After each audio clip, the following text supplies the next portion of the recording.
We get started, I just want to note that this is something that has consistently happened to Black people throughout history, the history of the United States, where Black people are mistaken for other Black people, or a person looks like the description of somebody that was supposed to have committed a crime, or maybe the Black person looks like somebody an officer is has a sort of acquaintance with, meaning that they've arrested them a few times, they've seen them a few times, they've spotted them a few times. Maybe they might be connected to a certain type of drug den or drug house, or they might have seen them on the block, right? They might have seen them on the run, right? This is something that happens continuously to Black people in the Black community, but yet whenever it happens, you don't really hear people in awe, right? Or having any type of real issue about this taking place. It just is what it is.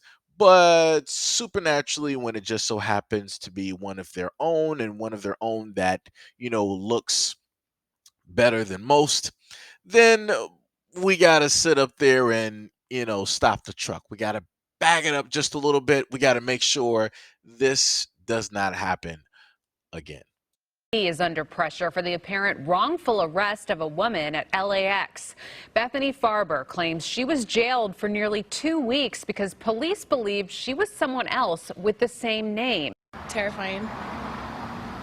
Absolutely terrifying. I was, shocked. It just kept getting worse, honestly. They arrested me for a statewide fugitive warrant.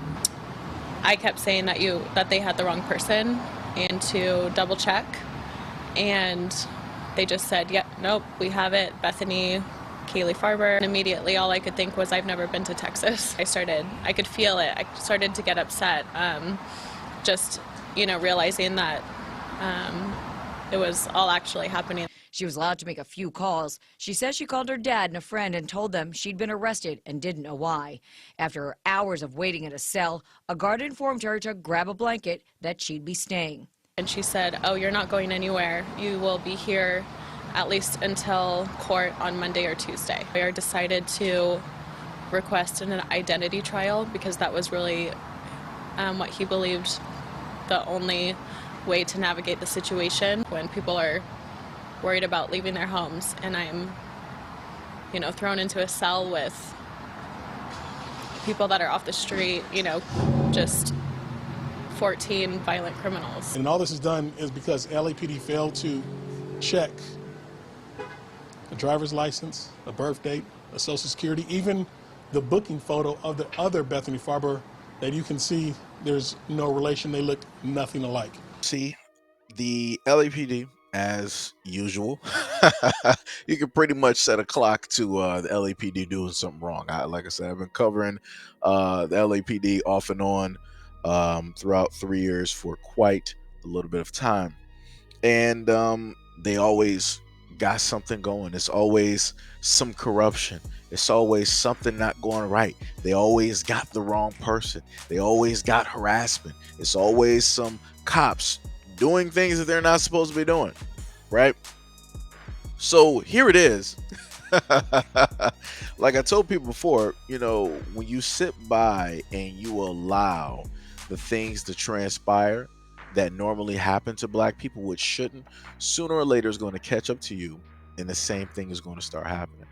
So just like with Black people, she was mistaken for another Caucasian woman.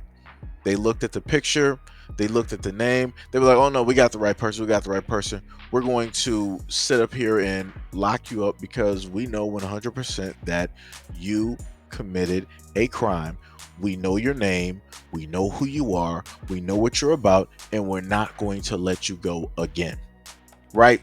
That's basically what they stated. But due to the fact that everybody was supposedly on their Bruce Wayne, when realistically they were on their Inspector Gadget, with the side of cocaine, they ended up messing up and they got the wrong one. And because of that, they're going to go through a lawsuit, which more than likely she has a 98 to a 99% of a chance of winning. Why? Number one, you have the black man up there who is her lawyer, who is representing her, who stated that, hey, they only had to check 3 different things, and they decided not to even check any of those, nor do any type of background checks or anything of the sort, aka actual detective work, to make sure that they have the right person, right? And the icing on the cake, which is going to get sympathy, right, is the fact that she ended up losing her grandmother, right? And the reason why she lost her grandmother was because of all of the stress that this incident had put her grandmother and the family through. Which means that if this incident never occurred, her grandmother would still be here at this moment in time. But due to the failure of the LAPD to specifically look up and to make sure that they had the right person to check all of their I's, just to dot them, and to cross all of their T's, due to that failure and the lack of detective work, led to the passing of her family member. And because of that, like I said, they lost. And then on top of that, it's not like the woman, in a sense, is hit, right? So automatically, people are really going to have sympathy for her. People are automatically going to be on her side, because the thing that people have to also understand, and then on top of that, when they happen to mess up and they go after somebody who in their society would be deemed, highly attractive, you lost.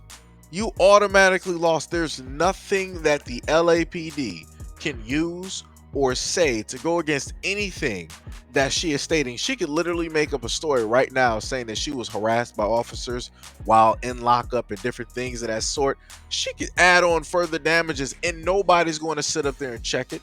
Nobody's going to sit up there and go against her. They're not going to sit up there and throw it out. Like I said before, they 100% messed up when it came to this. But let's go to something that one of the reporters stated. It is just an unbelievable story. A woman says that she was locked up by the LAPD, a case of mistaken identity. Now she's going to sue, trying to prevent another innocent person from going through what she did. Now, notice how she said to make sure that this never happens again. It's a terrible incident, yada, yada, yada, right? I just want to put, this picture, which should already be on the screen. It is of a man, right? Caucasian, European descent, who decided that he wanted to rob a bank, right? So he decided to use a lifelike latex mask, right? That is melanated, right? That is brown in complexion, right? And the funniest thing is, when you look up the story, they're not going to show you the guy who was blamed for the robberies. They're not going to show you the guy who was, in a sense, locked up. You would actually have to do a little bit more digging, for that. I actually combined both of those in a video on the older platform. But what I'm saying is, right, this was something that happened way before her incident ever took place, right? This is what normally happens in America, right? Their own people do crimes and black people get blamed for them, right? We're the magical scapegoat. We are the boogeyman. We are the villains. We are the criminals. We are everything bad and everything that goes bump in the night, right? And then to further show you how far that brainwashing goes, right, when it deals with the system in America, the woman who ended up turning in the black man, who have quote unquote said to have committed the crimes, which wasn't really him, it was a Caucasian man. His mother turned him in. His own mother turned him in. And the only reason, and this is the funniest part, the only reason that black man is not locked up right now is because the European man's, right, his girlfriend is the one that turned him in and told police that, yo, you got the wrong person. My boyfriend is the one committing these crimes, and he's using these types of masks in order to get away with these bank robberies. She literally called the police, had them come to the home, get the evidence, which was the bullets, to get the guns that were used, and also got the mask, and then arrested him. Look at that.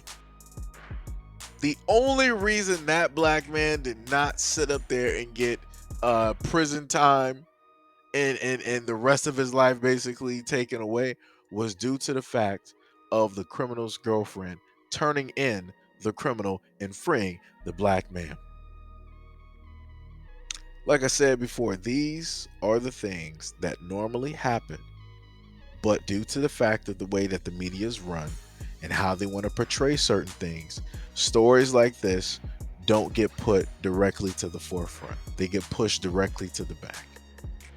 So this is why I consistently tell people to pay attention to every single thing that you are given, because the media, it's not that they make mistakes. They do things directly on purpose because they know 9 times out of 10, people will believe whatever the media directly puts out in front of them. And people won't just so happen to go back and to do any research or use any alternative news in order to get the real information.